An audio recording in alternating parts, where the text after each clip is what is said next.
Sosial dan Ilmu Politik, Program Studi Sosiologi semester 1. Video ini dibuat untuk menyelesaikan tugas mata kuliah Bahasa Indonesia dengan dosen pengampu Ibu Atik Kartika SPD MPD. Kami dari kelompok 7 terdiri dari 8 anggota kelompok yang masing-masing bekerja sama dalam memenuhi tugas dengan judul materi karya tulis ilmiah.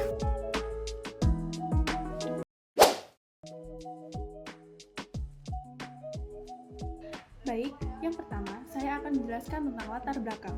Karya tulis ilmiah atau KTI adalah bentuk tulisan yang disusun dengan aturan ilmiah tertentu. KTI banyak digunakan oleh mahasiswa maupun peneliti untuk sarana penyampaian pemikiran ataupun hasil penelitian. Untuk menjadi karya tulis ilmiah yang baik, penulis harus mengetahui berbagai macam hal. Yang pertama adalah jenis-jenis karya tulis ilmiah. Yang kedua, dia mengetahui cara untuk menyusun abstrak. Dan yang ketiga adalah penyintesisan informasi dari berbagai sumber. Selanjutnya kami akan membacakan rumusan masalah. Yang pertama, apa saja jenis-jenis karya tulis ilmiah? Kedua, apa saja peran abstrak dalam karya tulis ilmiah? 3. Bagaimana proses penyintesisan yang dilakukan dalam karya tulis ilmiah?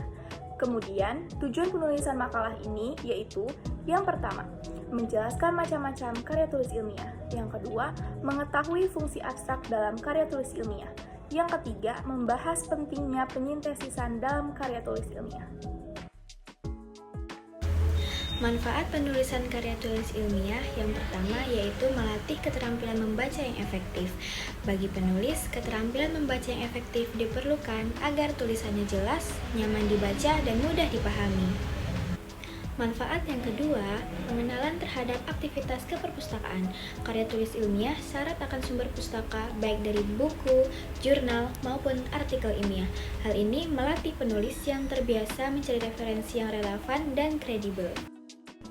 Manfaat penulisan yang ketiga adalah kepuasan intelektual, di mana sang penulis saat membuat karya itu harus memiliki pikiran yang kritis, dan saat ia mempresentasikan ke banyak orang dan orang-orang mengakui karyanya, sang penulis akan merasa puas. Dengan demikian, penulisan KTI dapat mengembangkan keterampilan akademik dan kepuasan intelektual. Jenis-jenis karya tulis ilmiah antara lain ada makalah, karya tulis ilmiah yang ditulis untuk tujuan pendidikan, paper karya ilmiah berisi data argumen yang kuat, biasanya lebih ringkas dari makalah.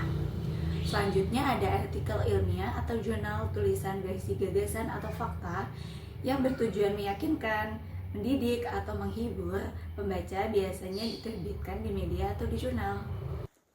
Jenis karya tulis ilmiah berikutnya. Skripsi, karya ilmiah mahasiswa S1 yang menekankan pada orisinalitas syarat kelulusan sarjana. Tesis, karya ilmiah mahasiswa S2 yang lebih kompleks dibandingkan skripsi.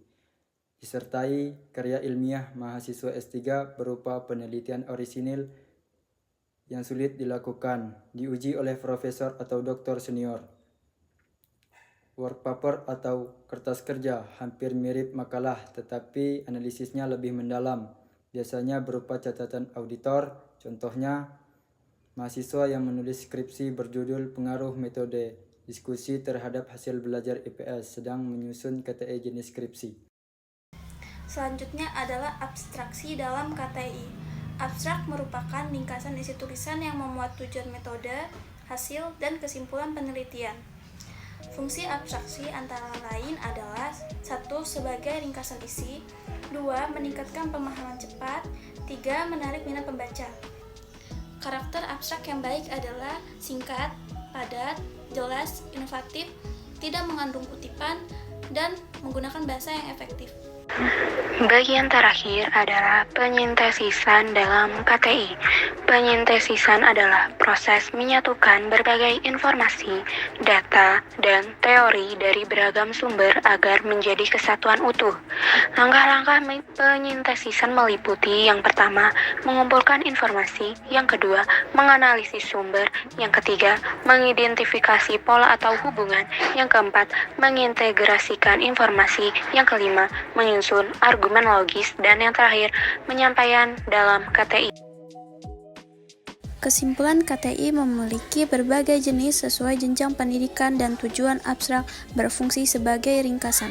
Sedangkan penyintetisan berfungsi menyatukan informasi agar tertulis lebih bermakna. Saran untuk mahasiswa perlu berlatih menulis KTI sejak dini agar terbiasa dengan kaidah ilmiah.